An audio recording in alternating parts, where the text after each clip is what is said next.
नमस्कार. ॲग्रोव्हिजन कार्यशाळेमध्ये आपल्या सगळ्यांचं स्वागत आहे. आज या कार्यशाळेमध्ये आपला विषय आहे हरितगृह तंत्रज्ञान आणि नेटशेड आणि वक्ते आहेत प्राध्यापक हेमंत जगताप. आजचे जे वक्ते आहेत आपले हे यांचं शिक्षण आहे MSc हॉर्टिकल्चर आणि हे agro industrial practical training sector Talegaon Dabhade Pune इथे प्राचार्य या पदावर कार्यरत आहेत. यांनी वनामती नागपूर, रामेती नागपूर आणि यशदा पुणे इथे गेस्ट लेक्चरर म्हणून बरेच वेळा काम केलेलं आहे. त्याच्यानंतर आकाशवाणी विविध ठिकाणच्या आकाशवाणी नागपूर आकाशवाणी, पुणे, अहमदनगर, सोलापूर, यवतमाळ, गोवा आणि रत्नागिरी येथील विविध आकाशवाणीवर त्यांनी वेगवेगळ्या प्रकारचे रेडिओ टॉक्स पण दिलेले आहेत. त्याच्यानंतर ॲग्रो वन शेतकरी मासिक यामध्ये त्यांनी लेख लिहिलेले आहेत आणि जवळपास 3000च्या वर त्यांनी आजपर्यंत लेक्चर्स दिली आहेत. तर आपण आता त्यांचं लेक्चर ऐकणार आहोत हरितगृह तंत्रज्ञान आणि नेटशेड या विषयावर. तर मी आमंत्रित करते प्राध्यापक हेमंत जगताप यांना. नमस्कार, धन्यवाद मॅडम. नमस्कार शेतकरी मित्रांनो. आपला आजचा जो विषय तो आहे शेड नेट हाऊस आणि पॉली हाऊस तंत्रज्ञान. याच्यात मुख्यत्वे करून महाराष्ट्रामध्ये आपण बघतो की सध्या शेड नेट हाऊस आणि पॉली हाऊसचा प्रचार आणि प्रसार खूप मोठ्या प्रमाणात होत चाललेला आहे. शासन दरवर्षी जवळपास 200 ते 300 कोटी रुपये एक शेड नेट हाऊस आणि पॉली हाऊस बांधण्यासाठी खर्च करत असते. याच्यामध्ये मुख्यत्वे करून आपण ज्यावेळी शेड नेट हाऊस किंवा पॉली हाऊस तंत्रज्ञान हे जे दोन विषय म्हणतो याच्यामध्ये तुम्हाला कन्सेप्ट समजणं महत्वाचं आहे की शेड नेट हाऊस आपण कशाला म्हणतो आणि पॉली हाऊस कशाला म्हणतो. याच्यामध्ये आपण सुरुवातीला जो विचार करणार आहे तर तुम्ही एक आशा रंगाचं घर पाहिलेलं असेल, बरोबर आहे. तुम्ही आशा रंगाचं ज्यावेळी घर पाहिलेलं असतं, जे घर किंवा जे सांगाडा जो GI पाईप पासून बनलेला असतो आणि ज्याला वरून तुम्ही कव्हरिंग मटेरियल म्हणून अशा प्रकारची शेडिंग नेट लावलेली असते, अशाला आपण शेड नेट हाऊस म्हणतो, बरोबर आहे. साधा आणि सिंपल शेतकऱ्यांच्या भाषेमध्ये. जे एक दुसरं घर असतं की ज्या दुसऱ्या घराला तुम्ही अशा प्रकारचा पेपर लावता, बरोबर आहे. हा पेपर तुम्हाला दोन रंगामध्ये मिळतो, पिवळ्या रंगामध्ये किंवा पांढऱ्या रंगामध्ये. याला आपण पॉली हाऊस म्हणतो. शेड नेट हाऊस आणि पॉली हाऊस या दोन्ही गोष्टीचा आपण ज्यावेळी विचार करतो त्याच्यामध्ये आपण सुरुवातीला जी चर्चा करणार आहे तर ते आपण शेड नेट हाऊस या विषयावर चर्चा करणार आहे. आता साध्या आणि सोप्या भाषेत सांगायचं म्हटलं तर हे एक असं घर असतं की जे GI पाईपच्या सांगाड्यापासून बनलेलं तुमचं घर असतं की ज्याला आपण शेड नेट हाऊस म्हणतो आणि त्याला वरून तुम्ही आवरण म्हणून शेडिंग नेटचा वापर केलेला असतो. महाराष्ट्र गव्हर्नमेंट दोन प्रकारच्या शेड नेट हाऊस साठी सबसिडी देतं. महाराष्ट्र गव्हर्नमेंट दोन प्रकारच्या शेड नेट हाऊस साठी सबसिडी देतं. याच्यामधला पहिला जो प्रकार आहे तर तो आहे तुमचा सपाट छताचे शेड नेट हाऊस. याच्यामध्ये तुमचा जो पहिला प्रकार आहे तो आहे सपाट छताचा शेड नेट हाऊस आणि दुसरा जो प्रकार आहे की ज्याच्यामध्ये तुम्ही सध्या बसलेला आहात, हा कुठला आकार आहे? कुठला? Round type. म्हणजे महाराष्ट्रामध्ये जेवढी शेड नेट हाऊस आणि जेवढी पॉली हाऊस होतात याच्यामध्ये दोनच प्रकार आहेत. एक आहे सपाट छताचं शेड नेट हाऊस आणि दुसरं आहे तुमचं गोलाकार प्रकारचे शेड हाऊस. हे तुम्हाला पिक्चर मध्ये दिसेल.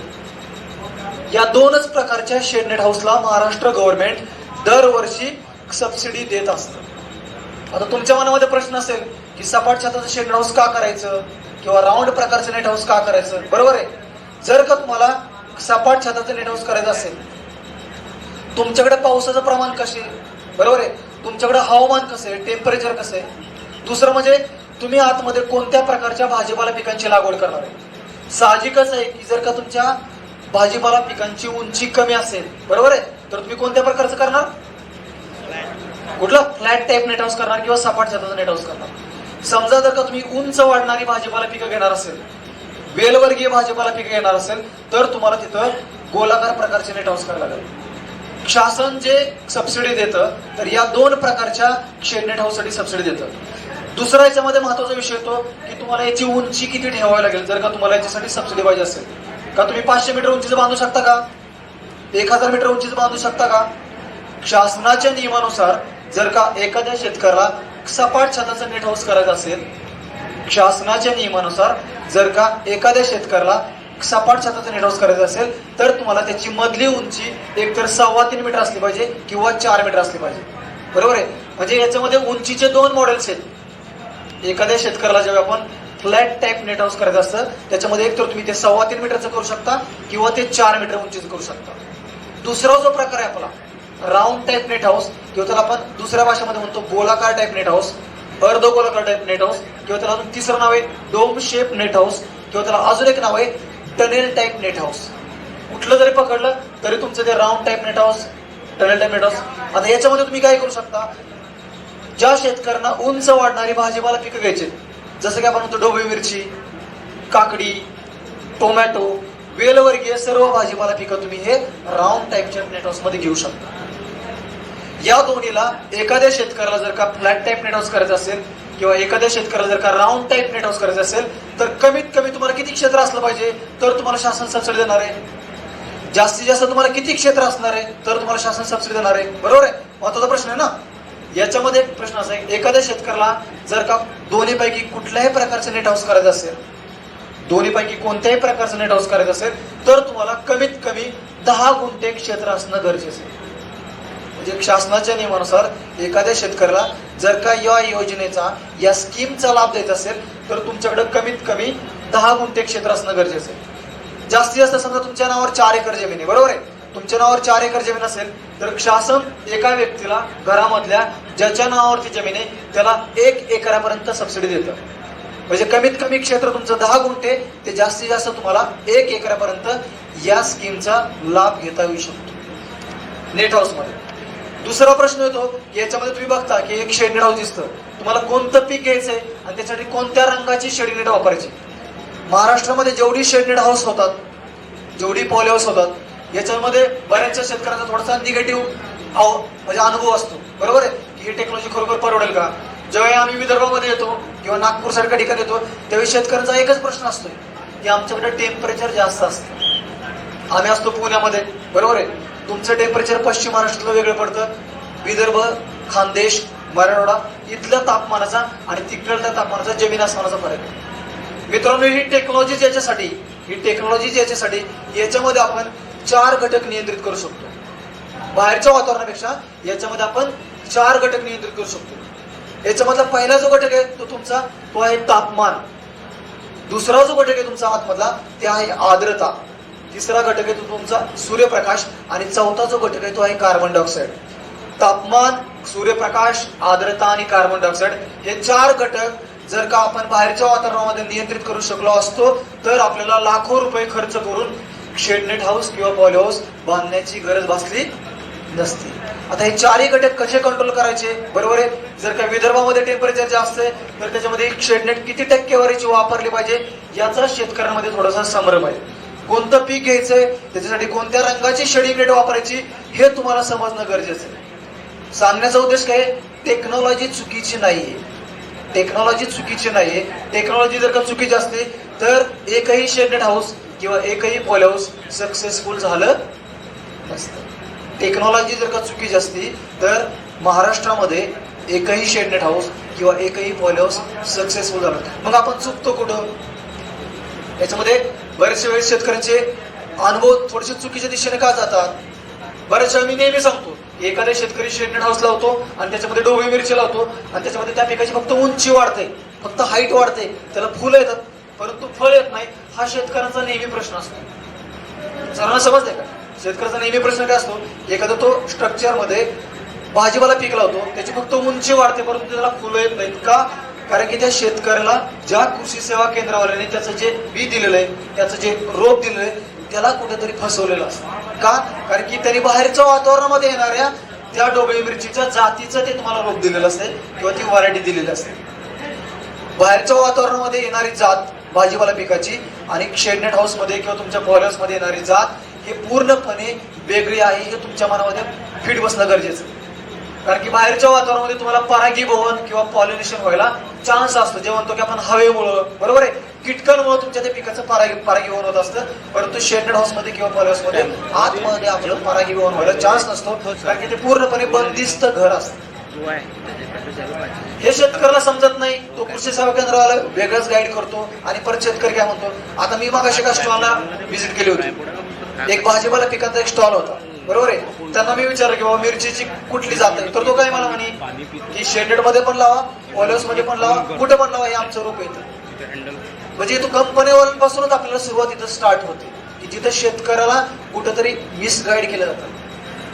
ज्यावेळी तुम्हाला शेडेड हाऊस मध्ये किंवा पॉलिहाऊस मध्ये कोणत्याही भाजीपाला पिकाची लागवड करायची असेल तर त्याच्यामध्ये स्वपरागीभवन होणाऱ्या जातींचीच लागवड तुम्हाला करणं गरजेचं आहे. अदरवाईज तुमच्या त्याच्यामध्ये फक्त झाडाची वाढ होईल, झाडाला फुलं येतील, परंतु त्या फुलाचं फळामध्ये रूपांतर होणार नाही. हा सगळ्यात महत्वाचा पाठ की जिथं महाराष्ट्रामधले जवळपास 50%च्या वर शेतकरी चुकतात. शेजारच्या शेतकऱ्यांनी केले पण दुसरा शेतकरी करतो की त्यांनी केले त्याला परवडतं. एक उदाहरण सांगतो. मागच्या वर्षी धुळे जिल्ह्यामध्ये साक्री तालुक्यामध्ये एका शेतकऱ्यांनी 6 एकर शेडेड हाऊस केले होतं आणि त्याच्यामध्ये त्यांनी सिमला मिरचीची लागवड केली होती.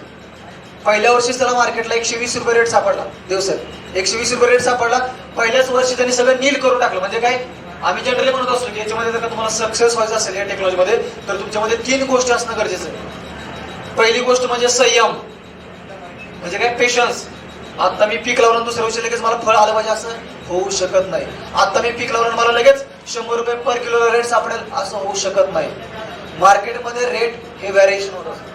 जरी तुम्ही पहिल्या वर्षी जर तुम्हाला रेट नाही मिळाला तरी दुसऱ्या वर्षी तुमच्याकडे ती एक मानसिकता पाहिजे, एक सहनशीलता पाहिजे की मला दुसऱ्या वर्षी तरी मार्केटला रेट चांगला सापडेल.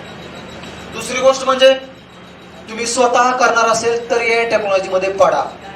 तुम्ही स्वतः ही शेती करणार असेल, कारण हा म्हणजे एक बिझनेस आहे, ही म्हणजे एक इंडस्ट्री आहे. जशी आपण म्हणतो ना बाहेरची इंडस्ट्री, तर ही ग्रीन हाऊस ही एक इंडस्ट्री, हा एक बिझनेस आहे. कारण याच्यामध्ये आपण लाखो रुपये खर्च करत असतो. मी नंतर तुम्हाला सांगणार आहे की जर का तुम्हाला सबसिडीमध्ये घ्यायचं असेल तर तुम्हाला कुठली कुठली कागदपत्र लागतात, किती गुंठ्याला किती खर्च येतो, शासन तुम्हाला किती रुपये खर्च करतो हे तुम्हाला मी शेवटी सांगणार. ठीक आहे, याच्यामध्ये तुम्ही स्वतः हे करणार असेल तर तुम्ही याच्यामध्ये पडा, अदरवाईज तुम्ही याच्यामध्ये पडू नका. जर का तुम्ही स्वतःहून, कारण बरेच वेळा आम्ही बघतो मालक असतो मुंबईला, शेतीमध्ये असते गावाकडं, तो फक्त तुमच्या गावाकडल्या लेबरच्या भरोश्यावरती शेती सोडून देतो. तिथं काय होतं, तो जो खालचा जो आहे तो प्रॉपरली टेक्निकली स्किल व्यक्ती नसतो. तो कधी पण पाणी देतो, कधी पण खत देतो, कधी पण फवारणी करतो, त्याच्यामुळे पाहिजे तेवढं उत्पादन आतमध्ये मिळत नाही. त्यामुळे माझं तुम्हाला दुसरं सजेशन आहे की जर का तुम्ही हे स्वतः करणार असेल, बरोबर आहे, आपण फक्त पैसे लावतो कारण आपण नोकरी करत असतो. जर का तुमचं स्वतः करणं असेल, घरातली कोणतरी व्यक्ती असेल तर तुम्ही या टेक्नॉलॉजीमध्ये पडा, अदरवाईज तुम्ही या टेक्नॉलॉजीमध्ये पडू नका. तिसरी गोष्ट, जर का तुम्हाला यशस्वी व्हायचं असेल तर मी तुम्हाला पहिली गोष्ट काय सांगितली की तुमच्यामध्ये संयम पाहिजे. दुसरी गोष्ट, तुम्ही स्वतः करणार असेल तर याच्यामध्ये पडा. तिसरी गोष्ट, शासन मला काहीतरी देते म्हणून याच्यामध्ये पडू नका. तुमच्या मनामध्ये ती इच्छाशक्ती पाहिजे, तुमच्या मनामध्ये ती आवड पाहिजे. शासन ही म्हणजे तुमच्यासाठी एक आधार आहे किंवा एक काठी. किती दिवस तुम्ही त्या काठीचा आधार घेणार आहे, बरोबर आहे. शक्यतो एखाद्या शेतकऱ्याने जर का 10 गुंठ्यासाठी सबसिडी घेतली शासनाची आणि त्या 10 गुंठ्यावरती स्वतः त्याने 10 एकर क्रिएट केलं तर आपण म्हणतो की त्याला तो यशस्वी फार्मर आहे. कारण की 10 गुंठ्यापासून उत्पादन मिळवत मिळवत तो स्वतःच्या पायावरती उभा राहिलेला, बरोबर आहे. त्यामुळे हे जर करत असेल तर तुम्ही या 3 गोष्टी लक्षात ठेवल्या तर तुम्ही याच्यामध्ये यशस्वी होऊ शकता. ठीक आहे. आता बऱ्याच वेळेस मला नेहमी प्रश्न असतो शेतकऱ्यांचा, याच्यासाठी जागेची निवड कशी करावी, बरोबर आहे. पहिला प्रकार, हे 2 प्रकार समजले तुम्हाला की याच्यामध्ये आपण कशामध्ये करू शकतो. जागेची निवड करताना याच्यामध्ये तुम्हाला काही गोष्टी लक्षात ठेवणं गरजेचं आहे. आपण फक्त आता शेडेड हाऊसचा विचार करतोय, नंतर आपण पॉली हाऊसचा विचार करावा. म्हणजे थोडक्यात अशा रंगाचं तुम्हाला घर बांधायचंय, बरोबर आहे. हिरव्या रंगाच्या जाळीपासून घर बांधलेलं तुम्हाला, याचा आपण विचार करतोय, आपण शेडनेट हाऊस म्हणतोय. शेडनेट कधीही बांधत नाही आपण बांधतो ते शेडनेट हाऊस. ज्या हाऊसला शेडनेट आवरण कव्हरिंग केलं असतं त्याला आपण म्हणतो शेडनेट हाऊस, बरोबर आहे. आता हे शेडेड हाऊस उभारताना जागेची निवड करताना कोणकोणते मुद्दे लक्षात घेतले पाहिजेत हा सगळ्यात महत्वाचा प्रश्न आहे. कारण की ज्यावेळी तुम्हाला शासनाकडून अनुदान मिळतं, शासन पहिली गोष्ट तुमची चेक करते ती म्हणजे स्थळ पाहणी. त्या शेतकऱ्याची ती जी जागा आहे ती जागा या गोष्टीसाठी योग्य आहे का अयोग्य आहे. शासन पण तुम्हाला पहिली गोष्ट कुठे चेक करते ती तुमची. एक मकरंद अनासपुराचा पिक्चर होतो, तुम्हाला माहिती आहे का, विहीर चोरीला गेली, त्यातला प्रकार आहे हा. जर जागाच तुमची असते तर सगळं कागदोपत्री होऊन गेलं, बरोबर आहे. तुमची जी जागा आहे, जागेची निवड करताना 3 मुद्दे महत्वाचे. कोण सांगेल मला जागा कशी असावी? दुसरं माहिती आहे, जागा कशी असली पाहिजे. जर का एखाद्या शेतकऱ्याला शेडेड हाऊस करायचं असेल तर जागेची निवड करताना जागा कशी असली पाहिजे, कोण सांगेल मला? डोंगरावरती जागा कशी असली पाहिजे. एखाद्या जर का तुम्हाला तुमचे किती लोकांना शेडनेट हाऊस किंवा पॉली हाऊस बांधायचे पुढे भविष्यामध्ये? हात वर करा तुमच्यामध्ये आहे कोण? ठीक आहे, आता तुम्हाला बांधायचे भरपूर 10-12 लोक आहेत. हे जर बांधायचं असेल तर तुमची जागा कशी असली पाहिजे? तुम्हाला काय वाटते? नंतर मी तुम्हाला टेक्निकली पॉईंट सांगतो की त्या दृष्टीने असेल तर आपण त्याच्यामध्ये ते घेऊ शकतो. तुमचं नाव सांगा, ते कुठून आलाय सांगा. हर्षद दसरे नाव आहे माझं. मी नागपुरात राहतो. 40 किलोमीटरवरती शेती आहे माझी, 4.5 एकर. ओके अर्ध कोरडवाहू म्हणता येईल. 6 महिने पाणी असतं आणि थोडीशी माझी बरडावरची जमीन आहे. ओके त्यात थोडं काहीतरी करायचं आहे. ओके. जमीन कशी तुमची? बरडावरची. भाडावर म्हणजे मुरमाडी थोडीशी? थोडीशी लालसर होती. ओके, लालसर आहे. आणि जमीन कशी तुमची? सपाट आहे का डोंगर टाईप आहे अशी का काय? नाही, सपाट आहे, उतारावरती. उतरावरती. बरड म्हणतो ना आपण. आता यांनी जर सांगितलं, माझा पहिला प्रश्न होता की जर का तुम्हाला शेडनेट हाऊस करायचं असेल तर याच्यामध्ये 2 मुद्दे महत्वाचे असतात. एक असते जागेची निवड, ज्याला आपण म्हणतो साईट सिलेक्शन, आणि दुसरा पॉईंट असतो त्याची दिशा, ज्याला आपण म्हणतो डायरेक्शन. ही टेक्नॉलॉजी करताना 2 मुद्दे तुम्हाला तंतोतंत पाळावे लागतात. एक म्हणजे जागा कशी असावी, आणि दुसरं जे उभारणार आहे आपण त्याची दिशा कशी असावी, डायरेक्शन. बरोबर आहे. पहिला जो पॉईंट आहे, तुम्हाला काय वाटतं की जर काही टेक्नॉलॉजी करायची असेल तर जागा कशी असावी, एक तुमचं एक्सपिरियन्स? सपाट प्लॉट पाहिजे ऑलमोस्ट. ओके जास्त खास खळगे नको किंवा पोटखराबीचा भाग नको, आणि कमीत कमी 100 फूट तरी त्याला एका साईडला ओपनिंग पाहिजे. ओके. माझी जी जमीन आहे ती पूर्व पश्चिम उतारवाली आहे. पूर्वेच्या वेरीपासून उरलेलं शेत जे माझं मागच्या साईडला आहे ते कमीत कमी 2 फूट वरती आहे लेवलला. एवढा उतार आहे माझ्या याच्यात. ओके. दुसरा अजून पाठीमाग जागेची निवड करताना यांनी जसं सांगितलं जागा सपाट पाहिजे, बरोबर आहे. हा एक मुद्दा घेतला आपण त्यांच्याकडून. जागा निवडायची, तुम्हाला शेडनेट हाऊस बांधायचे, पॉली हाऊस बांधायचे, ज्याला आपण म्हणतो ग्रीन हाऊस बांधायचे तुम्हाला अशा प्रकारचं, तर तुमची जागा कशा प्रकारे असली पाहिजे असा आपला प्रश्न आहे. पहिले तर सपाट पाहिजे जमीन. बरोबर. त्याच्यानंतर समजा जर का डोंगर उंच सकल असेल, डोंगरावर असेल तर काय होईल? त्याच्यात काही ठिकाणी आपल्याला प्रॉब्लेम येतील की लेवलिंगला प्रॉब्लेम येईल. त्याच्यानंतर पीक व्यवस्थित येणार नाही. काही ठिकाणी उंच होईल, झाडाची उंची इनव्हेरिएबल राहील. त्याच्यानंतर त्याला समजा फळ जरी आले तरी तोडायला अडचणी येतील. पाणी जेव्हा आपण देऊ तेव्हा म्हणजे मी पाणी देताना तुमचा तो बेड हा उंच सकल असेल, एकसारखा होणार नाही, बरोबर आहे. तर सगळ्यात महत्वाचा तुमचा येतो तो जागा सपाट कधी लागते, जेव्हा आपण त्या झाडाला पाणी देतो ड्रिप नवर त्या दिवशी तुमचं ते पूर्णपणे प्लेन असणं गरजेचं असतं, बरोबर आहे. जागेची निवड करताना तुम्हाला याच्यामध्ये 3 गोष्टी सुरुवातीला महत्वाच्या लक्षात घेणं गरजेचं आहे. जसं हर्षद सरांनी सांगितलं की तुमची जी जागा आहे सगळ्यात महत्वाचा क्लॉज की जागा तुमची पूर्णपणे सपाट असणं गरजेचं आहे, बरोबर आहे. दुसरा जो मुद्दा आहे तुमचा याच्यामध्ये, जागेच्या आजूबाजूला उंच झाडं नसली पाहिजेत. जागेच्या आजूबाजूला जर का उंच झाडं असली तर काय होईल? कोण सांगेल? आजूबाजूला जर का उंच झाडं असली तर काय होऊ शकतं? सूर्यप्रकाश मिळणार नाही, बरोबर आहे. म्हणजे कधी कधी लोक काय म्हणतात, शेडनेट तुटून काय झाड तुटून शेडनेट तुटल, बरोबर आहे, किंवा फाटल. हा तुमचा निगेटिव्ह विचार झाला. पॉझिटिव्ह विचार काय याच्यामध्ये की त्या झाडाची सावली पडून आतमध्ये तुम्ही जे पीक घेणार आहे. कारण मेन आपण हे घरच कशासाठी बनवत असतो? घर बनवण्याचा उद्देशच काय की आतमध्ये तुम्हाला सावली किंवा प्रकाश नियंत्रित करणे, बरोबर आहे. कधी कधी तुम्ही ऐकता बघा, 35% shade net house, 50% shade net house, 75% shade net house. हा कन्सेप्ट कोणाला काय माहितीये का की 35% म्हणजे नक्की काय, 50% म्हणजे नक्की काय, 75% म्हणजे नक्की काय? विदर्भामध्ये कोणत्या टक्क्याचा वापरला पाहिजे, जिथं टेम्परेचर कमी तिथं कोणत्या टक्क्यावरचं वापरलं पाहिजे? हा जो कन्सेप्ट आहे हा आपल्या शेतकऱ्यांना माहित नाही. याच्या नावामध्येच आहे 35% शेडनेट हाऊस, 50% शेडनेट हाऊस. शेतकऱ्याच्या भाषेत, सोप्या भाषेमध्ये नावातच आहे 35% शेडनेट हाऊस. म्हणजे काय? याच्यामधून 35% शेड पाडणारे किंवा 35% सावली पाडणारे आणि 50% सूर्यप्रकाश पाडणारे. 50% शेडेड हाऊस, 50% सावली, 50% सूर्यप्रकाश. 75% शेडेड हाऊस, 75% सावली, 25% सूर्यप्रकाश. आता तुम्ही मला सांगा, जर का विदर्भामध्ये जास्त टेम्परेचर आहे तर किती टक्केवारीची शेडेड वापरली गेली पाहिजे? बरोबर आहे. म्हणजे 50% पेक्षा जास्त टक्केवारीची शेडेड वापरली गेली. प्रत्येक शेडनेट ही उभ्या आणि आडव्या धाग्याने विणलेली. प्रत्येक शेडनेट ही उभ्या आणि आडव्या धाग्याने विणलेली. म्हणजे जर का तुम्हाला हे डोळ्याच्या साईने ओळखायचं असेल की ही शेडनेट 35%चीच आहे, ही शेडनेट 50%चीच आहे, ही शेडनेट 75%चीच आहे, तर तुम्हाला या शेडनेटच्या 35%च्या शेडनेटच्या आणि 50%च्या शेडनेटच्या 2 धाग्यांमधलं अंतर कसं असेल हो?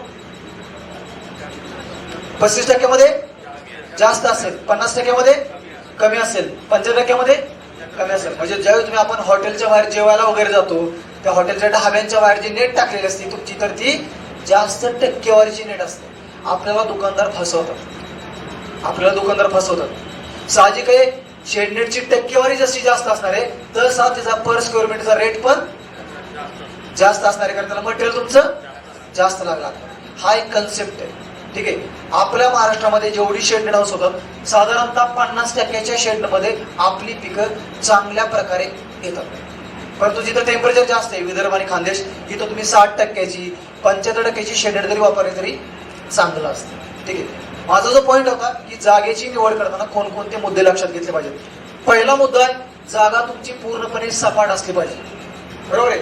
दुसरा मुद्दा, जागेच्या आजूबाजूला उंच झाडं नसले पाहिजेत, कारण की त्याच्यामुळे सावली पडून पिकाच्या वाढीवरती परिणाम होतो. तिसरा मुद्दा, जागेच्या वरून हाय टेन्साईल इलेक्ट्रिसिटीची लाईन गेली नसली पाहिजे. जागेच्या वरून हाय टेन्साईल इलेक्ट्रिसिटीची लाईन गेली नसली पाहिजे. जर का इलेक्ट्रिसिटीची लाईन गेली असेल तुमची तर काय होईल, वरून जर का इलेक्ट्रिसिटीची लाईन गेली असेल तर काय होईल, हे जे स्ट्रक्चर आहे, हा जो सांगाड आहे, हा सांगाड आपण पूर्णपणे कोणत्या पाईप मध्ये बनवत असतो, GI पाईप. तुम्ही सोन्याच्या पाईप मध्ये पण बांधू शकता, चांदीच्या पाईप मध्ये पण बांधू शकता हर्षद, पण शासन तुम्हाला सबसिडी कशात देणार, GI पाईप. सांगण्याचा तात्पर्य काय, शासनाच्या नियमाच्या वरती तुम्ही कितीही खर्च करू शकता, पण शासनाने जे निकष ठरवलेले आहेत त्या निकषानुसारच तुम्हाला अनुदान किंवा सबसिडी मिळणार आहे. दुसरं, तुम्हाला मार्केट जवळ पाहिजे, रोड फॅसिलिटी जवळ पाहिजे, इलेक्ट्रिसिटीची सोय पाहिजे, पाण्याची सोय पाहिजे, जमीन पाणथळ नसावी. हे दुसरे मुद्दे महत्त्वाचे. पण 3 मुद्दे महत्वाचे आहेत. जर का तुम्हाला शेडनेट किंवा पॉली हाऊस करायचं असेल तर जागा सपाट हवी, आजूबाजूला उंच झाडं नकोत आणि बाजूला हाय टेन्शन इलेक्ट्रिसिटीची लाईन गेलेली नसावी. दुसरा मुद्दा येतो दिशा. दुसरा मुद्दा येतो डायरेक्शन. ही जर का टेक्नॉलॉजी, शेडनेट हाऊस किंवा पॉली हाऊस, ही जर का टेक्नॉलॉजी तुम्हाला तुमच्या भागामध्ये शेतामध्ये राबवायची असेल तर ह्या स्ट्रक्चरची दिशा कशी असावी, डायरेक्शन कशी असावी, सगळ्यात महत्वाचा पॉईंट. कोण सांगेल याची दिशा कशी असावी, ईस्ट वेस्ट, अजून दक्षिण उत्तर. का बरं, कारण की आपल्याकडे पश्चिमेकडून पूर्वेकडे वाहणाऱ्या वाऱ्याचं प्रमाण जास्त आहे. म्हणजे याचा अर्थ एखाद्या शेतकऱ्याचं क्षेत्र जर का दक्षिण उत्तर दिशेमध्ये नसेल तर त्यांनी ते फिरवून घ्यायचं ऑटोमॅटिकली. बरोबर आहे. हा पण एक मॅक्झिमम क्रायटेरिया सांगितला की तुमची जी उभारणी ही दक्षिण उत्तर दिशेमध्येच झाली पाहिजे. परंतु एखाद्या शेतकऱ्याचं क्षेत्र जर का तसं नसेल, एखाद्या शेतकऱ्याचं क्षेत्र तसं नसेल तर तुम्ही तिथे त्याची जागेनुसार पूर्व पश्चिम मध्ये पण उभारणी करू शकता. पण मॅक्झिमम स्ट्रक्चर महाराष्ट्रामध्ये जेवढी उभारली जातात त्याच्यामध्ये आपण काय म्हणतो, एखादा जो क्लॉज आहे, एखादा जो नियम आहे, तर नियमानुसार करणं कधी पण चांगलं. आणि जर का त्याला पर्याय नसेल दुसरा कुठला तर मात्र तुम्ही तिथं पूर्व पश्चिम मध्ये पण उभारू शकता. हा मुद्दा. दुसरा मुद्दा येतो की याच्यामध्ये शेडनेट हाऊस उभारणी करताना, शेडनेट हाऊस तुम्ही उभारणी करताना त्याच्यामध्ये लागवडीचं तुम्ही जे माध्यम वापरता, बघा तुम्ही बरेचसे लोक आतमध्ये माती कशी असली पाहिजे, जमीन कशी असली पाहिजे, तुम्ही याच्यामध्ये जे लागवडीचं माध्यम वापरता तर ते लागवडीचं माध्यम वापरताना ह्याच्यामध्ये तुम्हाला 4 घटक असणं गरजेचं आहे. पहिला जो घटक आहे तो आहे लाल माती, दुसरा जो घटक आहे तो आहे तुमचं शेणखत, तिसरा जो घटक आहे तो आहे तुमची वाळू आणि चौथा जो घटक आहे तो आहे भाताचं तूस. इंग्लिशमध्ये आपण म्हणतो याला रेड सॉइल, FYM, सँड आणि राईस हस्क. 30% लाल माती, 30% शेणखत, 30% वाळू आणि 10% भाताचं तूस हा मीडिया असणं गरजेचं. परंतु बरेचसे लोक म्हणतात की आमच्याकडे लाल माती नाहीये. बरोबर आहे. याला पर्याय काय आहे का, जर का तुम्ही फुलपिकं घेणार असाल, फुलपिकं, तर फुलपिकांना तुम्हाला हा मीडियाच वापरावा लागेल फुलपिकांसाठी. जर का तुम्ही भाजीपाला पिकं घेणार असेल तर तुम्ही थोडीशी गाळाची माती, शेणखत, भाताचं तूस हे टाकलं तर चालतंय. म्हणजे थोडक्यात काय, भाजीपाला पिकांचा कालावधी किती असतो तुमचा, एकतर 8 ते 10 महिने जो आपण आतमध्ये घेत होतो, आणि फुल पिकांचा कालावधी हा तुमचा 1 वर्षापेक्षा जास्त असतो. लाल मातीच का वापरायची, कोण सांगेल मला, लाल मातीच का वापरली गेली पाहिजे, दुसरी पीक माती का वापरू शकत नाही, कारण लाल मातीमध्ये तुमचं एरिएशन, हवा चांगल्या प्रकारे खेळती राहते. बरोबर आहे. पाण्याचा निचरा चांगल्या प्रकारे होतो. पाण्याचा जो पीएच आहे, पाण्याचा जो मातीचा जो साम आहे हा साधारणतः न्यूट्रल साम असतो, म्हणजे 6.5 ते 7.5 पर्यंत त्या मातीचा साम असतो. त्याच्यामुळं आता तुम्ही जरबेर लावलं तर ते 3 वर्षापर्यंत टिकतं, गुलाब लावलं तर 5 वर्षापर्यंत टिकतं. त्याच्यामुळे त्याची मुळं डेव्हलप होतात आतमध्ये, तर त्याच्यासाठी हे माध्यम चांगलं आहे. भाजीपाला पिकासाठी जेव्हा तुम्ही गाळाची माती वगैरे टाकता तर आतमध्ये तुमचे, कारण black soil, purely black soil वापरली तुम्ही, प्युअरली काळी माती वापरली तर त्या काळी मातीची पाणी धरून ठेवण्याची क्षमता जास्त असते. ज्याला आपण म्हणतो की वॉटर होल्डिंग कॅपॅसिटी ब्लॅक सॉइलची जास्त असते, त्यामध्ये पाणी जास्त धरून ठेवतो आपण. त्यामुळे शक्यतो वापरताना तुम्ही गाळाची माती जी चांगला निचरा होणारी, बरोबर, किंवा लाल माती वापरली तर कधी पण चांगलं असतं. ठीक आहे, हे तुम्ही माध्यम वापरलं. जर का तुमच्याकडे शेणखत नसेल, जर का तुमच्याकडे शेणखत नसेल, चांगलं शेणखत जर वापरायचं असेल तर हे शेणखत तुमचं चांगलं कुजलेलं शेणखत पाहिजे, ज्याला आपण काय म्हणतो वेल डिकम्पोज्ड शेणखत पाहिजे, तरच ते शेणखत आपण याच्यामध्ये वापरू शकतो. जर का तुमचं चांगलं कुजलेलं शेणखत नसेल, तुमचं जर का ओलं शेणखत असेल तर काय होईल, आतमध्ये जे म्हणतो ना आपण हुमणी वगैरे खालून जमिनीतून, तर त्याचा प्रादुर्भाव वाढतो. जर का शेणखत नसेल तर तुम्ही त्याला, आता ऑर्गॅनिक मध्ये चांगले आले, बरोबर, ऑर्गॅनिक फर्टिलायझर पण तुम्ही वापरू शकता, त्याला पर्याय तुम्ही वर्मी कंपोस्ट टाकू शकता, आतमध्ये गांडूळ टाकू शकता तुमच्या मेड्यामध्ये. हे सगळं बनवून तुम्ही मिक्सचर बनवून घेतलं की दुसरी स्टेप येते तुमची, की हे जे माध्यम बनवले या माध्यमाचं निर्जंतुकीकरण. कारण तुमचं जर का खालचं माध्यम चांगलं असेल तरच तुमचं आतमध्ये चांगल्या प्रकारे पीक येणार आहे. निर्जंतुकीकरण करताना तुम्हाला याच्यामध्ये कोणत्या गोष्टींची काळजी घेतली पाहिजे, याच्यामध्ये तुम्ही 2 गोष्टींचे निर्जंतुकीकरण करू शकता. एक म्हणजे सॉइल सोलरायझेशन, म्हणजे सूर्यप्रकाशामध्ये तुम्ही तुमची जमीन तापवून देऊ शकता, किंवा तुम्ही याच्यामध्ये काही केमिकलचा वापर करू शकता. म्हणजे पहिली पद्धत. दुसरी पद्धत आहे तुमची रासायनिक पद्धत आहे. या दोन्ही पण पद्धतीने तुम्ही सॉइलचं सोलरायझेशन करू शकता. ठीक आहे, हे लागवडीपूर्वी करण्याची जी काळजी. तत्पूर्वी आपले हे जे 2 पार्ट होते शेडनेट मधले, जे तुम्हाला मी 2 घटक सांगितले होते, याच्यामध्ये अजून एक घटक असतो की तुम्ही कोणतं पीक घेणार आहे आणि त्या कोणत्या पिकासाठी कोणत्या रंगाची शेडनेट वापरणार आहे. तुम्ही आतमध्ये कोणतं पीक घेणार आहे आणि त्याच्यासाठी कोणत्या रंगाची शेड वापरणार आहे. जर का तुम्ही नर्सरीची लागवड करणार आहे, जर का तुम्हाला नर्सरी करायची आतमध्ये भाजीपाला पिकांची जर का नर्सरी करायची असेल तर शक्यतो तुम्ही हिरव्या रंगाची शेडनेट वापरा.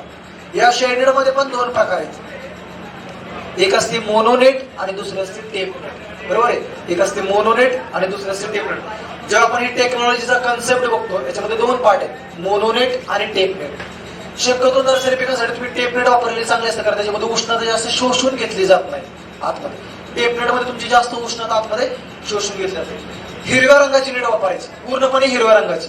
पूर्णपणे हिरव्या रंगाची का वापरायची, कारण की त्याच्यामध्ये आतमध्ये त्याची व्हिजिटेटिव्ह ग्रोथ, शाकीय वाढ चांगल्या प्रकारे होते. नर्सरी समजा जर का तुम्ही लागवड करायची ढोबळी मिरची, काकडी, आणि तुम्ही पूर्णपणे हिरव्या रंगाची नेट वापरली तर काय होईल, त्या ढोबळी मिरचीची फक्त वाढच होईल, त्याला फक्त फुलं येतील, परंतु त्या फुलाचं फ्रूट मध्ये कन्व्हर्जन व्हायला काही अडचण निर्माण होते.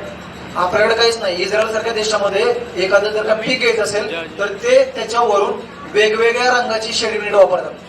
जर त्यांना वाढ करायची झाडाची तर वरती हिरवी नेट टाकतात. जर का त्यांना ब्रांचेसची वाढ करायची परत त्यावरती रेड कलरची नेट टाकतात. परत तुम्हाला फ्रुटिंग घ्यायचंय परत व्हाईट कलरची नेट टाकतात. आपल्याकडे शेतकरी एक करता करता सुसाईड करतात, बरोबर ना. एक शेड नेट लावता लावताच आपल्या मनामध्ये निगेटिव्ह विचार येतो. हे आपल्याला कुठेतरी करावं लागेल, ह्याच्यामध्ये आपल्याला कुठेतरी बदलावं लागेल.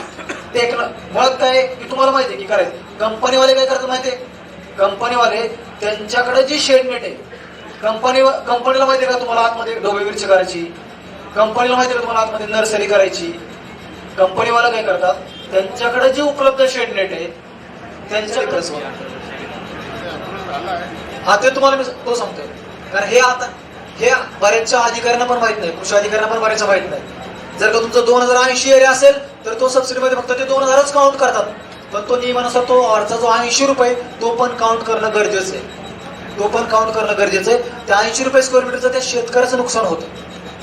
तिथं तुम्ही बघताय जर का तुमचा 30 गुंठ्याचा एरिया बरोबर, 3120 स्क्वेअर, 1 एकरचा एरिया 4080 स्क्वेअर मीटर आहे. अधिकारी लोक 4000च पकडतात, पण त्या 80 स्क्वेअर मीटरचं शेतकऱ्याचं नुकसान होतं.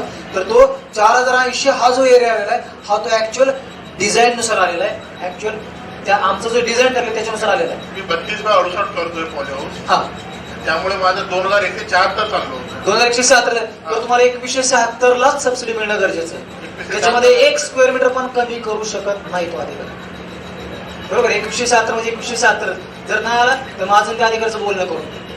बरोबर आहे. नंबर नक्कीच द्या. नंबर तुम्हाला मी देतो आता. Thank you sir.